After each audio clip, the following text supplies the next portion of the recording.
Labdien visiem! Mani sauc Krišjānis. Esmu produktu un procesu tehnoloģiju vadītājs Švenk Latvija.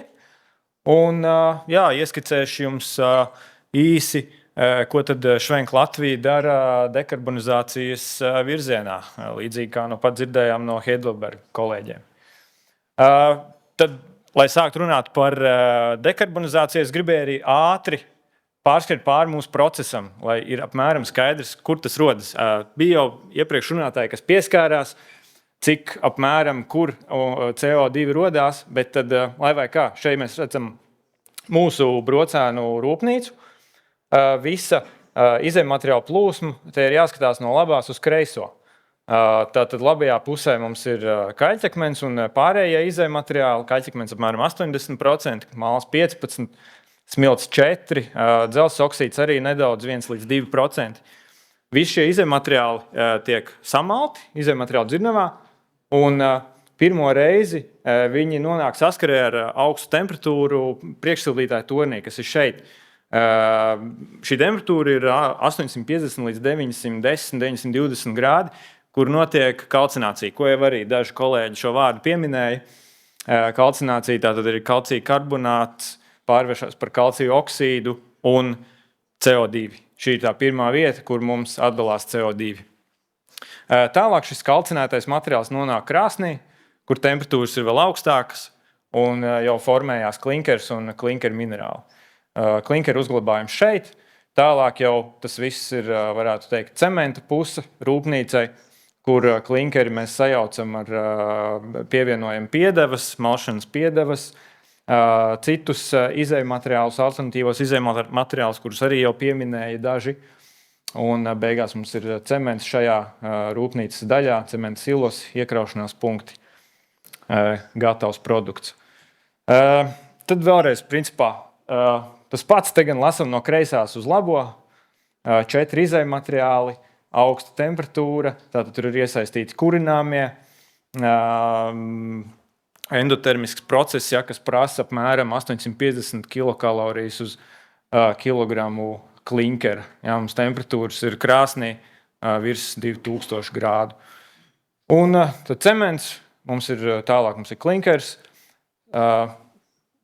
kopā ar citiem izejmateriāliem, kas var būt domnu sārņi, kaļķakmens mūsu gadījumā arī, ģipsis vai anhidrīts samaļam, un mums ir cements. Un to, kas ir labajā pusē, es droši vien varu nestāstīt. To droši vien jūs paši zināt labāk. Klinkers, tāds tas izskatās pēc klinkera cementa krāsnes. Var redzēt, tur vēl daži sarkani gabali. Tas ir tieši pirms noliktavas, pirms uzglabāšanas noliktavā, un tālāk jau tas tiek samalts. Tad par CO2 emisijām cementa rūpnīcā arī jau droši vien grafiks bija arī citiem stāstītājiem līdzīgs. 1/3 mums rodas no kurināmajiem, no kurināmo daļas, kas ir nepieciešama kalcinācijas procesam un klinkera tātad ražošanas procesam krāsnī. Un šīs te otras 2/3, kas ir kaļķakmens un citu izejmateriālu kalcinācijas process, no šī cementa industrijā ir ļoti grūti izvairīties, kamēr vien mēs vēlamies klinkeri ražot no kaļķakmens.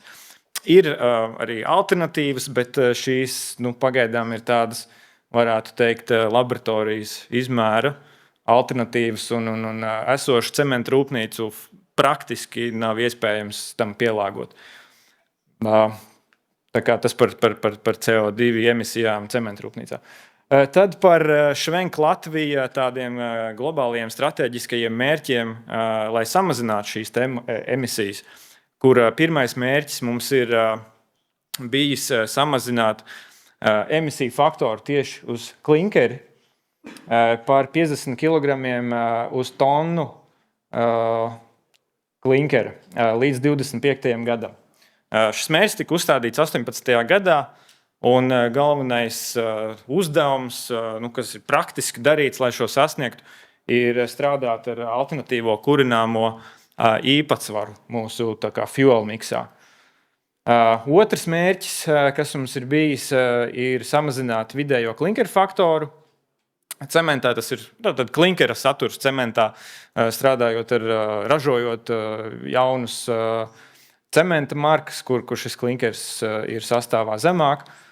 Tur tātad mērķis bija samazināt 10% kopš 18. gada līdz šim gadam. Un varu piebilst, ka līdz 30. gadam mums būs samazinājums vēl pat ne par 15%, bet man šķiet tuvu 20% ir tāds plāns. Un tad ir trešais lielais mērķis, par kuru gan es lūkšu pastāstīt Kristu pēc pāris minūtēm, kas vien prasa veselu dienas lekciju, manuprāt. Tas ir arī par pirmo švenku rūpnīcu, kas ir pilnībā dekarbonizēta. Tad par mūsu sasniegumiem pirmā mērķa sasniegšanā.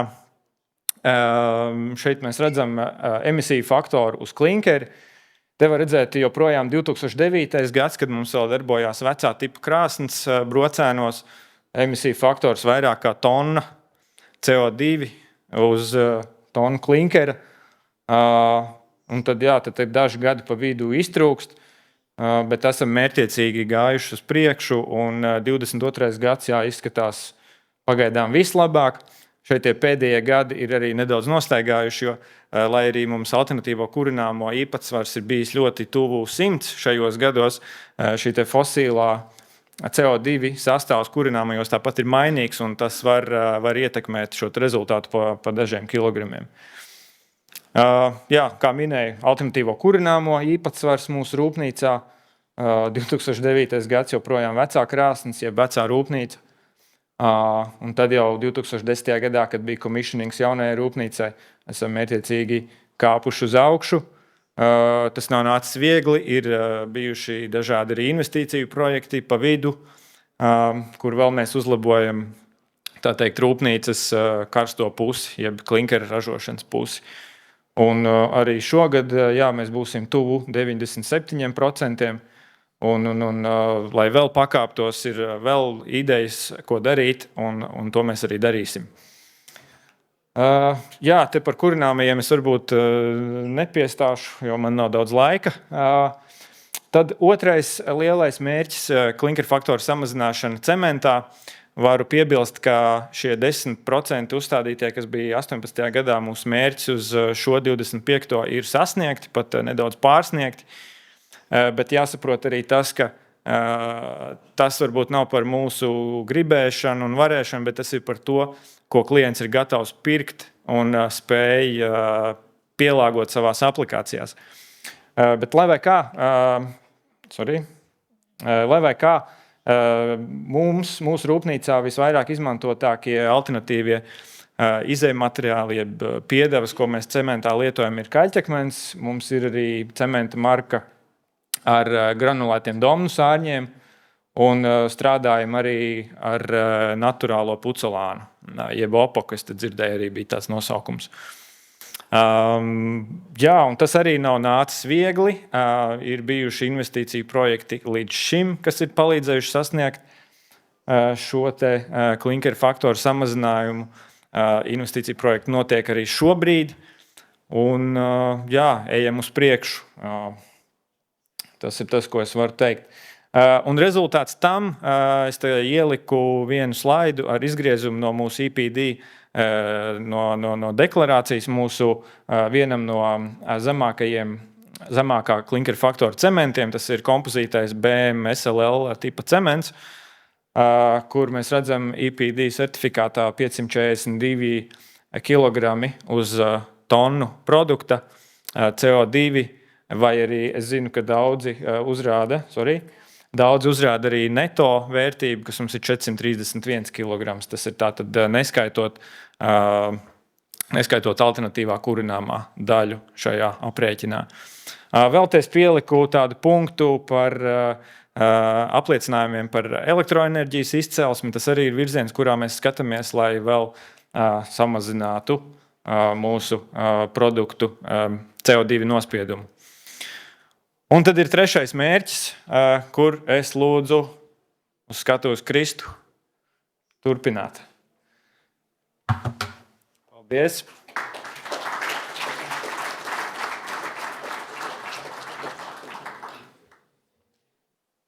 Jā, labdien, cienījamie konferences dalībnieki. Paldies organizatoriem par doto iespēju.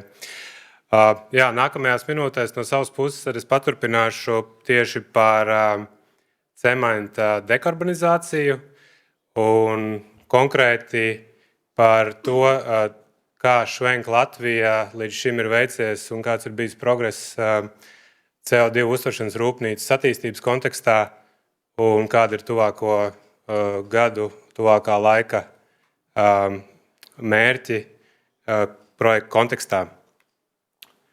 Nelielai atkāpei un papildus argumentācija jau iepriekšējiem runātājiem par to, kāpēc CO2 uztveršana. Atbilde ir pavisam vienkārša. Ir Eiropas regulējums, kas paredz CO2 samazinājumu un tradicionālajām metodēm, par kurām runāja un kuras pieminēja Krišjāns, arī vienkārši sasniegt turpmāk šos te kritērijus CO2 samazināšanai un prasību izpildēji vairs nebūs iespējams. Un jau no nākamā gada mēs redzam, ka CO2 intensīviem ražotājiem, tādiem kā Švenk Latvija un citiem cementu ražotājiem, būs jāsāk arvien vairāk iepirkt šīs CO2 kvotas, lai varētu emitēt CO2 atmosfērā. Un mēs redzam, ka 2029. gadā un 2030. gadā šis apjoms būtiski pieaugs. Un mūsu konservatīvie aprēķini, skatoties nākotnē, ja mēs pieņemam CO2 kvotu cenu 150 aptuveni eiro par tonu, šobrīd mēs varam kvotu iegādāties par 75-80 eiro tonā, tad pie šādas cenas 2034. gadā jau uzņēmumam katru gadu būs papildus izdevumi par CO2 kvotu iegādi aptuveni 100 miljonu eiro apmērā.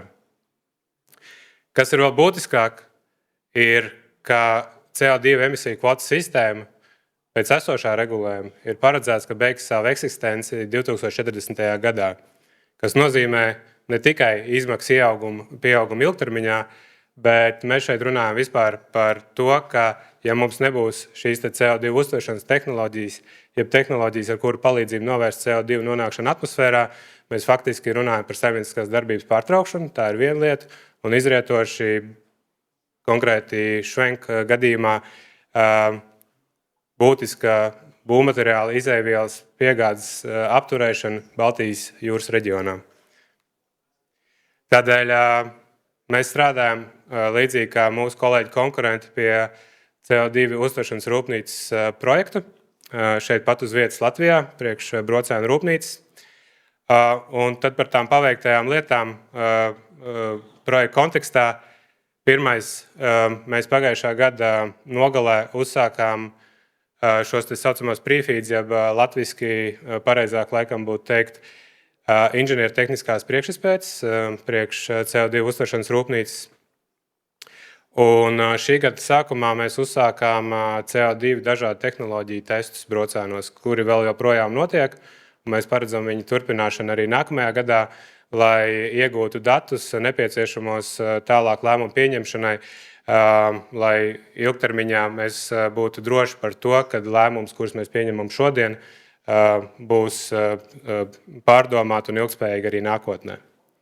Šobrīd mums ir divas tehnoloģijas. Viena ir Norvēģu kompānijas Capsol iekārta un vēl viena tehnoloģija no Kanādas kompānijas Svante. Šeit mēs arī varam redzēt attēlu no šogad augustā svinīgās CO2 testa tehnoloģiju platformas atklāšanas kampaņas kopā ar valsts augstākajām amatpersonām. Tas, ko vēl mēs šogad izdarījām pavasarī, ir mēs iesniedzām savu pieteikumu Eiropas Inovāciju fondu projektam. Diemžēl mūsu pieteikums nesaņēma ielūgumu šajā kārtā uz līguma parakstīšanu. Konkurence bija ārkārtīgi augsta, konkurence ar katru gadu pieauga. Šogad no 121 projektu, kas kvalificējās šim konkursam, tikai 10 projekti ieguva ieguva uzaicinājumu parakstīt šos te finansēšanas līgumus, līdzfinansēšanas līgumus. Ja kopējā fondā pieejamais apjoms bija aptuveni 2 miljardi eiro, tad šis te oversubscription, jeb pieteikumu kopapjoma pārsniegums bija 7 reizes. Un attiecīgi mēs pabeidzām šogad, šī gada pirmajā pusē šīs te inženiertehniskās priekšspējas gan savam projektam, gan sadarbībā ar Lietuvas kolēģiem KN Energies, iepriekš Klaipēdas nafta, kas ir mūsu partneris CO2 vērtības ķēdes attīstībā tālākajam eksportam. Un vēl viens būtisks notikums šī gada otrā pusē ir, kad Švenk Latvija mācu kompānija, Švenk grupa, parakstīja vienošanos ar vienu no CO2 uzglabāšanas infrastruktūras attīstītājiem un krātuves attīstītājiem projektā Bifrost. Nedaudz tad par šo projektu. Tā ir CO2 krātuve, zemjūras krātuve, Dānijas krastos, aptuveni 200 km attālumā no Dānijas krastiem. Kopējā šī projekta rezervāra jauda, sasniedzot savu kopējo kapacitāti, ir aplēsta aptuveni 335 miljonu tonnas, metriskās tonnas, kas, ja mēs skatāmies tikai individuāli Švenk Latviju un Brocēnu rūpnīcas kontekstā, tad šī jauda, jeb krātuve pietiktu vairāk nekā 400 gadiem. Un projekta partneri šīs krātuves attīstībai ir Total Energies, tātad Švenk grupa un Dānijas valsts uzņēmums, ja pārstāvniecība, līdzīgi kā citos šādos projektos Dānijā. Un plānotājs projekta sākums pirmajai kārtai, jo projektu ir plānots nodot eksploatācijā pa kārtām, ir 2030. gads. Kas vēl bez tā ir noticis, un ko mēs patiesībā plānojam uzsākt darīt nākamā gada sākumā, ir tad turpināt jau ar detalizētām inženiertehniskajām izpētēm un projektēšanu gan priekš pašas CO2 uztveršanas rūpnīcas Brocēnos, gan arī nepieciešamai infrastruktūrai. Un tad, kad tas ir paveikts, mūsu aplēses ir, ka tas varētu prasīt gada līdz pusotram. Mēs principā vienlaikus skatāmies EPC kontraktoru virzienā, jeb latviski ģenerāla uzņēmēja virzienā, noslēdzam vienošanos ar šo te ģenerāla uzņēmēju, kurš tad varētu veikt šos te praktiskos izbūves darbus. Un tam, protams, sekot tad šis te FID, jeb galā finanšu lēmums par projekta uzsākšanu, investīcijas veikšanu. Un tālāk jau tad no 2028. gada līdz 2030. gada beigām mēs būvējam CO2 uztveršanas rūpnīcu ar mērķi viņas darbību uzsākt 2030. Gada beigās. Jā, tas no manas puses īsumā viss. Tad realizējot šo projektu, attiecīgi mēs spētu nodrošināt CO2 neitrāla cementa ražošanu, būtiski samazināt šīs te izmaksas un novērst šos te neskaidrības riskus, kas ir saistīts ar cenu svārstībām CO2 emisiju kvotu tirgu ilgtermiņā. Paldies!